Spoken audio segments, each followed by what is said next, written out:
গরুর গাড়ি। তেঁতুল গাছের ছায়ায় পড়ে থাকা জরাজীর্ণ ওই গরুর গাড়িটা রত্নস্বামীকে না জানি কত ঘটনা স্মরণ করিয়ে দিচ্ছে।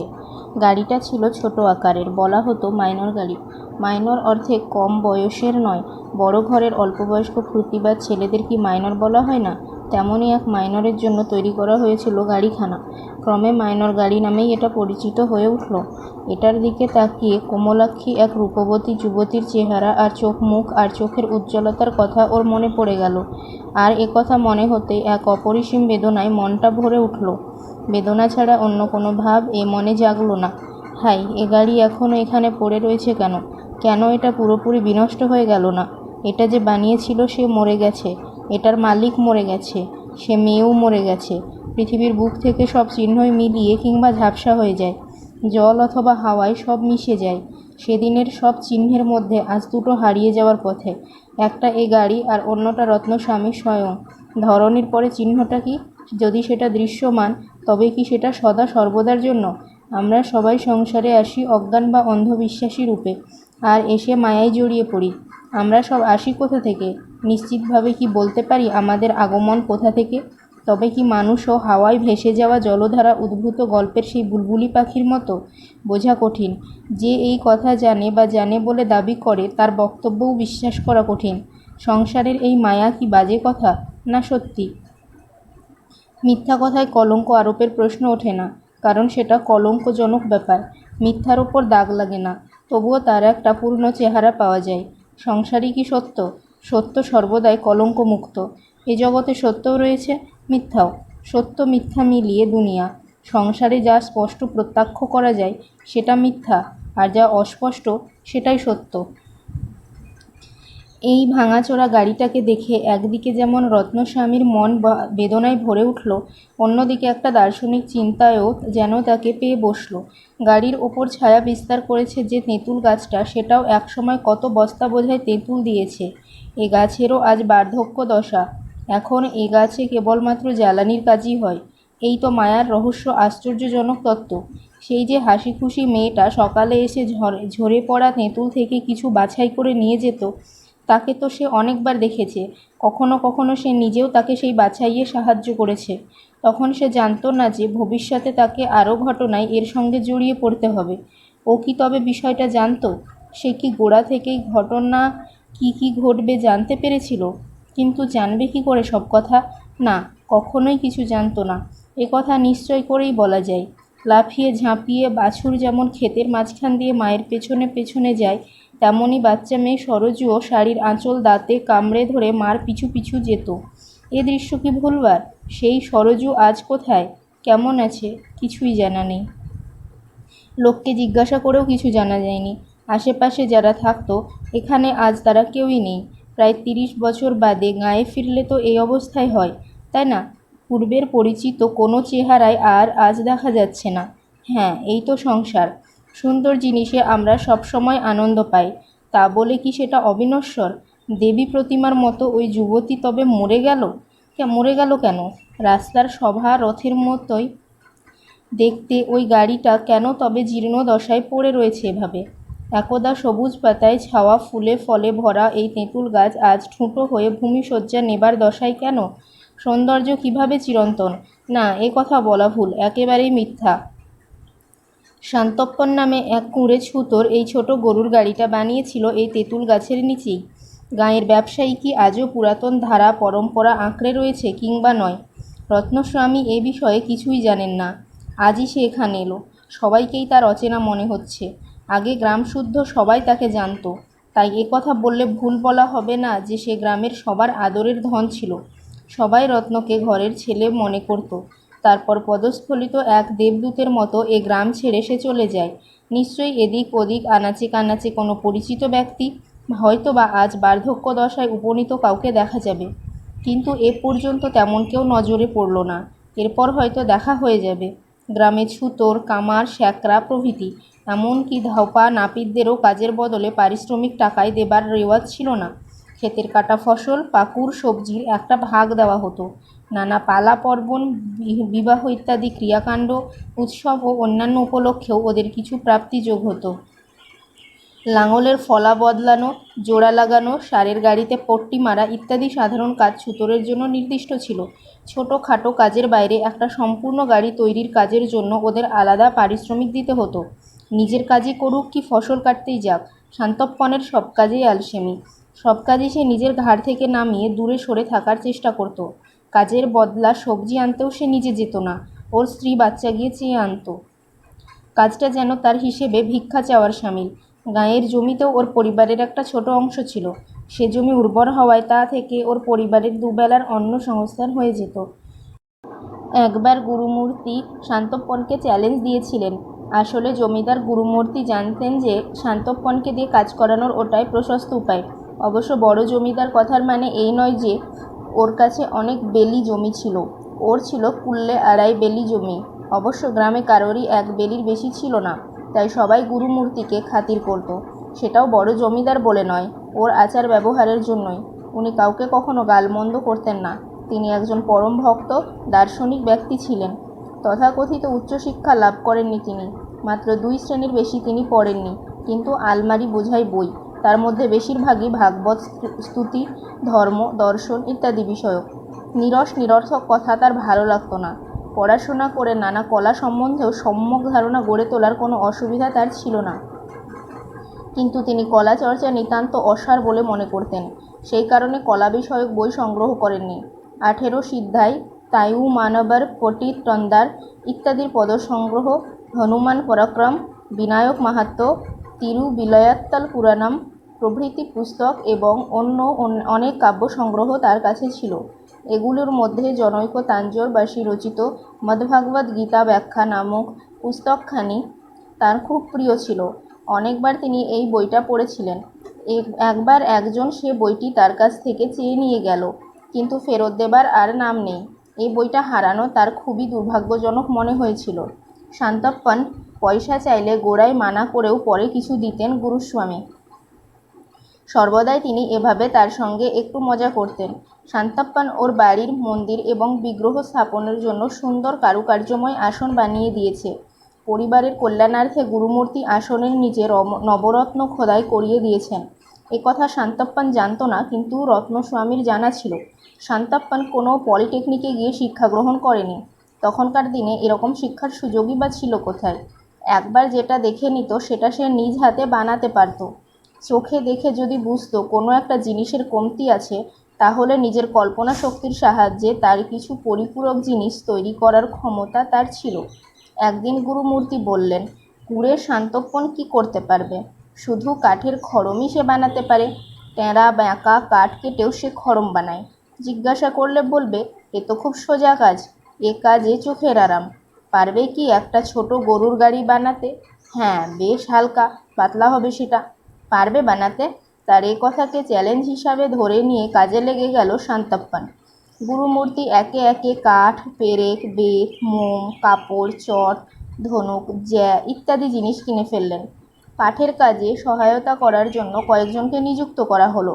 এদের সবারই মজুরি নির্ধারিত হলো, কিন্তু শান্তপ্পনের নিজের মজুরির ব্যাপারে কিছুই স্থির হলো না।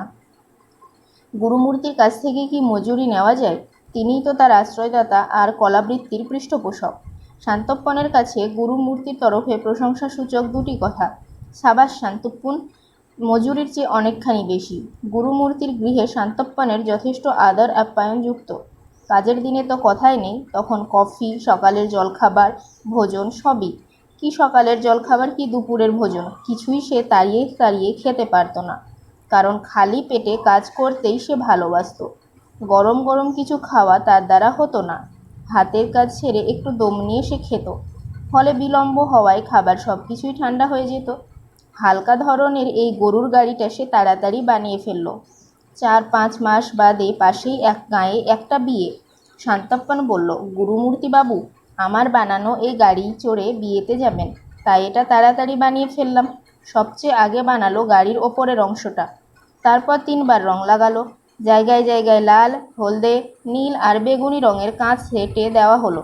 একেবারে ওপরের দিকে নিজেই সে কিছু সুন্দর নকশার চিত্র বানালো।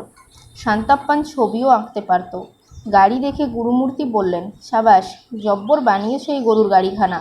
শান্তপ্পন, তুমি খুব পাকা কারিগর।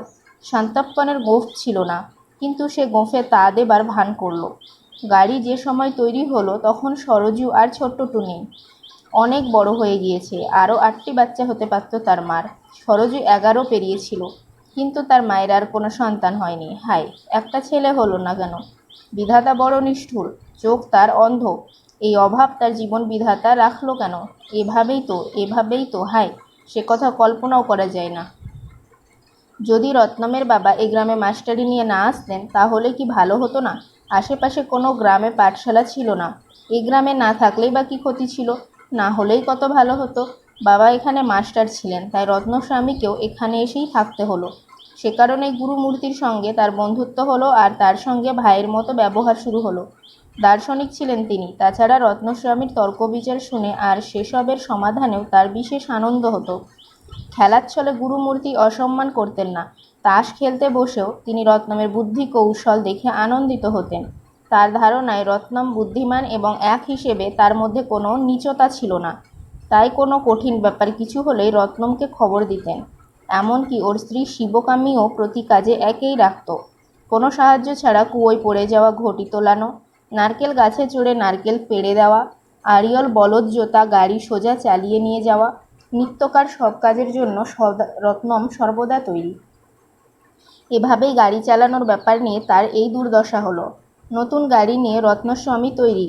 বিয়ে পরের দিন সন্ধ্যা নাগাদ শিবকামী কাঁখে কলসি নিয়ে কুয়ো থেকে জল আনতে যাচ্ছিল। গ্রামবাসীদের সুবিধার জন্য কুয়ো সম্প্রতি একটা হ্যান্ড পাম্প লাগানো হয়েছে, তাই শিকল দড়ি ছাড়াই কুয়োয় যাচ্ছিল। এক হাতে কলসিটা, অন্য হাতটা তার সঙ্গে তাল রেখে দুলছে। আস্তে আস্তে চলছে। রত্ন, আমাদের বৌদিকে দেখেছিস?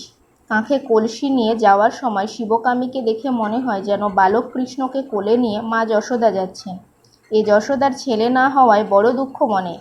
কথা বলে গুরুমূর্তি পত্নীকে একটু চটিয়ে দিলেন। স্ত্রীর সঙ্গে এভাবে খুনসুটিতে তার বেশ মজা লাগত। তার পুত্রহীনতার গভীর বেদনা তিনি কখনো বুঝতে পারেননি। পর্বত শীর্ষের জ্বালামুখীকে কি কখনো শান্ত শীতল সমভূমির মানুষ বুঝতে পারে? একদিন তিনি স্বপ্ন দেখলেন, যেন শিব এসে বলছেন, আর তোর ছেলে হবে না। এই ভেবে গুরুমূর্তি খুশি হলেন যে খুব স্পষ্টভাবে শিবকামীকে স্বপ্ন বৃত্তান্ত জানিয়ে দিয়েছেন। খুব দুর্ভাগ্যের কথা, এটা তিনি বোঝেননি যে হতাশা ঠিক নিভে যাওয়া আগুনের মতো নয়, বরং বলা যায় ছাই চাপা আগুনের সমান। আর একটু হাওয়া পেলে সেটা ধিকি ধিকি জ্বলে। ঠিক হলোও তাই। যে আগুন তিনি জ্বালিয়েছিলেন সেটা এখনও জ্বলছে। সবার সঙ্গে একত্রিত হবার জন্য গুরুমূর্তি সেই বিয়েতে চললেন। পাড়ারই বাসিন্দা আরও 2-3 পরিবারও নিজেদের গাড়িতে চলল। পরস্পরের মধ্যে এদের আত্মীয়তাও। রত্নমের সঙ্গে এদের কোনো আত্মীয়তা নেই, তবে সে গুরুমূর্তির পরিবারের সুহৃদ। তাই না, গুরুমূর্তির দরবারের শিল্পী শান্তপ্পন আর রত্নস্বামী বিদ্বান, এরা দুজনেই তার সঙ্গে চলল। তার বাবার দৃষ্টিতে রত্নম ছিল কাজ এড়ানো হদ্দকুঁড়ে। সব সময় তিনি তার পেছনে পেছনে চিৎকার করবেন আর বলতেন, যে ছেলে কথা শোনে না তাকে মেরে ফেললেও কোনো পাপ নেই। রত্নমের সামনে এসে পড়লে উনি কিন্তু তাকে কিছুই বলতেন না। কোনো প্রকার শাসন তার ওপর ছিল না। মাথায় তার একটা ছোট ঝুঁটি, এক সময় ছিল মোটা আকারের। ঝুঁটির চুল এসে মাথার সামনের দিকে পড়ত। কখনো সে ঝুঁটি ছিল খুব হালকা ধরনের। ছেলের এই ঝুঁটি দেখে বাবা বেজায় চটে উঠতেন। ওর লম্বা চুল আর জুলফি দেখে দীর্ঘশ্বাস পড়ত তার। পাতলা ঝুঁটি জুলফিতে ব্যবধান কী বা! আর রত্নম তখন যুবক, আনুমানিক 25 বছর। সব সময় সে সুগন্ধ কেশ তৈল ব্যবহার করছে। মাথায় সামান্য চুল, এমনভাবে চুলটা টেনে রাখত যে ঝুঁটিটা বেশ বড়সড় দেখাতো। পিন আটকে সেটা উঁচু রাখত। কখনো বা মেয়েদের মতো খোঁপা করত। আচ্ছা করে কাঁধের ওপর ঘুরিয়ে নিলে চুল সব এক জায়গায় জমে যেত। আবার তাতে গোল ডালা লাগিয়ে নিত। মনে হতো যেন সাজসজ্জার অনেক অলংকার। মলমলের কুর্তা, রেশমি দোশালা, কোমরে চৌখুজি লুঙ্গি, মাথায় সুগন্ধিত কুমকুম বিন্দু, পানের রসে রাঙানো ঠোঁট, এই ছিল তার বেশভূষা। মুখে তামাক গুজে যখন সে গাড়ির লাগাম ধরত, মনে হতো আড়িয়ল বলদেরও যেন পাখা গজিয়েছে, আর ঘোড়ার মতো সেটা দৌড়াতো। সেদিন রত্নস্বামী সেই গরুর গাড়িটা চালাচ্ছিল। এসবই তার অপরিণামদর্শিতার ফল। এই হালকা গরুর গাড়িটাতে জোতার জন্য গুরুমূর্তি গোড়ায় সুন্দর একজোড়া বলদ কিনেছিলেন। বলদ দুটোকে ঘণ্টা, পায়জার, মতির মালা ইত্যাদিতে সাজিয়েছিলেন। বলদগুলো চালাবার যোগ্যতা রত্নস্বামীর ছিল। তার কাছে নানা ধরনের ছড়ি চাবুক ছিল, আর কিছু ছিল মতির মালা, কিছু তারের মতো সরু, কিছু বা বেনির গোছার মতো।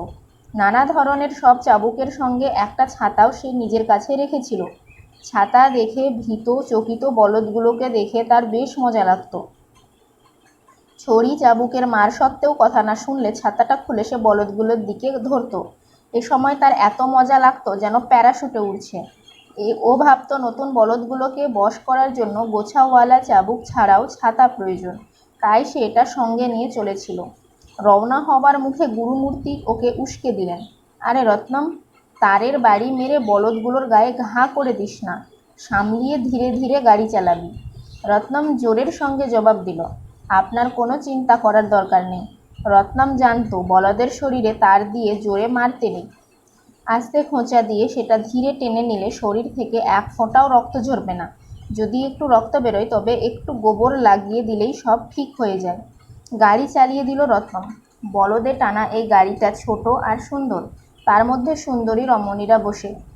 গুরুমূর্তি পেছনের গাড়িতে হালকা গাড়িটায় যাতে সব ওজন এক জায়গায় গিয়ে না পড়ে তার জন্য শিবকামীকে এগিয়ে এসে রত্নমের সঙ্গে বসতে হলো। সেই গাড়িতে কিছু বিছানা প্যাটরার সঙ্গে ছিলেন অন্য দুজন মহিলাও। একজন শিবকামীর পিস্তুত বোন, একটু মোটাসোটা ধরনের মহিলা। গাড়ির মাঝামাঝি জায়গায় উনি বসেছিলেন। বয়স তার শিবকামীর মতোই, তবে একটু বাক্যবাগীশ। গাড়িতে বসা মহিলা তিনজনের মধ্যে শিবকামী ছিল সবচেয়ে সুন্দরী। গোলগাল মুখখানা যেন পূর্ণিমার চাঁদের মতো, শরীরে যেন একটা বিশেষ লালিত্য ছিল। হঠাৎ তাকিয়ে দেখলে মনে হতো কোনো শিল্পীর আঁকা ছবি। বয়স বেশি নয়, 27-28, চুলগুলো টেনে খোঁপা করা আর তাতে ফুল গোজা, ভুরু দুটোর মাঝখানে উল্কির চিহ্ন। তারই নিচে গাঢ় লাল রঙের কুমকুমের টিপ ছিল। তার পরনে জরিদার লাল চলি আর কালো রেশমি শাড়ি। গায়ে অলংকার বেশি নেই, গলায় সোনার দুলোহরি চেন আর হাতে কঙ্কন, নাকে কানেও যৎসামান্য অলংকার। চাবুক উঁচিয়ে রত্নম বাঁ ধরের বলদটাকে মারল। একটু জোরে চললে বাঁ দিকে গাড়ি কেমন টেনে চলে না? গোড়ায় ওই বলদটা আস্তে চলছিল। রত্নম ডান বাঁয়ের বলদ এদিক ওদিকে করতে চেয়েছিল, কিন্তু কিছু দূর গিয়ে সব ঠিক চলতে লাগলো। নতুন লোক সম্পর্কে আপত্তি সম্ভবত আস্তে আস্তে মিলিয়ে গিয়েছিল। সব গাড়ি চলছে, ছোট গরুর গাড়িখানায় আগে আগে। রত্নমকে বারবারই লাগাম চেপে গাড়ি থামতে হচ্ছিল যাতে অন্যান্য গাড়িগুলো তার কাছে পৌঁছতে পারে। গাড়িগুলো ছোট ছোট আকারের আর রাস্তায়ও ছিল পাথুরে চাইয়ে ভরা। এই রাস্তায় বলদগুলোর চলতে খুব কষ্ট হচ্ছিল। গাড়ির এদিক ওদিক ঝাঁকুনিতে ভেতরে বসা যাত্রীদের বেশ মজা লাগছিল। মহিলা যাত্রীরা অনবরত কথা বলে চলেছিলেন। রত্নম তাদের সব কথাবার্তা শুনতে পাচ্ছিল। শিবকামীর সেই মোটাসোটা পিস্তুত বোন বারবার তার পেছনে লাগছিল। শিবকামীর একটি মেয়ে, তাই ওকে বাঁজা বানাচ্ছিল। ওর বক্তব্য ছিল যে সব বৃক্ষে পুষ্প হয় না, সেরকম সব বাচ্চাকে হিসাবে ধরা চলে না। কমপক্ষে একটি মেয়ে ও একটি ছেলের জন্ম দিলে তবেই কোনো নারীর নারীত্ব সার্থক বলা যায়। মেয়ে আর ছেলে কেমন হবে? মেয়ে হবে গোলাপের মতো আর ছেলে এই রত্নমের মতো। রত্নস্বামীর চমক লাগলো। বুঝে শুনেই কি তবে এ কিছু ইঙ্গিত করছে? এ তো খুব গোলমেলে মেয়ে। এ সময় শিবকামীর হাত এসে লাগলো ওর শরীরে। অজ্ঞাতে এসে হাতটা রত্নমের শরীর স্পর্শ করেছে, কিন্তু তাতেই যেন তার একটা কাঁপন ধরল শরীরে। তার পিঠে লাগা হাত থেকেই যেন সে স্পর্শ শিহরণ সে অনুভব করল। একটু বাদে সে হাতটা সরিয়ে নিল, মনে হলো আগুন ছুঁয়ে গেল। কিন্তু সেই থেকেই যেন বন্ধুত্বের শুরু। আর একটু বাদে আবার ওর হাতটা আস্তে আস্তে কাছে ফিরে এলো এবং একটু ছুঁয়ে যেন দূরে মিলিয়ে গেল। কয়েকবার এর পুনরাবৃত্তি ঘটল। সে যেন ভাবাবেগে ক্ষেপে উঠল। সংসারে ঠিক বেঠিক, কৃতজ্ঞতা কৃতঘ্নতা, ভালো মন্দ সব কিছুরই দুদিক রয়েছে। দুইয়ের তফাতটা বুঝতে পারে। তার তখন এতটুকু বিবেক বুদ্ধি ছিল না। পাখা গজালে পাখি যেমন স্বচ্ছন্দে বিচরণ করে, উড়ে বেড়ায়, তেমনই তার মনও বিচরণ করতে লাগলো। তারপরের সব কথাই যেন স্বপ্নের মতো মনে হয়। এই ঘটনার 2-5 দিন পরে তার ব্যবহার সংসারের সাধারণ লোকের মতো ছিল না। তার মনে হচ্ছিল সে যেন মেঘের মতো আকাশবিহারী এক স্বচ্ছন্দচারী আত্মা। সে অবস্থায় তার পক্ষে কি ছিন্ন ভিন্ন সব স্বপ্ন আবার দেখা সম্ভব? বিয়ের পর সবাই বাড়ি ফিরে এলো। হাওয়ায় ওরা পতঙ্গের মতো রত্নমও অনায়াসে ঘরে এসে পৌঁছল। রত্নস্বামী নিজের বাড়িতে কখনো শুতো না, গুরুমূর্তির ঘরের বারান্দাতেই শুয়ে থাকত। 7-8 বছর যাবৎ এই ব্যবস্থা চলছে। ওর বিছানাপত্র বারান্দায় কোণে পড়ে থাকত, কেউ খুলতও না, সরাতও না। একদিন সন্ধ্যায় ঘুরে ফিরে রত্নস্বামী সেখানে এলো। গুরুমূর্তি বারান্দায় বসেছিলেন। সব সময়ই তিনি হাসি ঠাট্টা করে তাকে স্বাগত জানাতেন, কিন্তু সেদিন কেন জানি গম্ভীর হয়ে বসেছিলেন। কাছে উঠে আসার পর তার চেহারায় কেমন যেন একটা কঠোরতা দেখা দিল।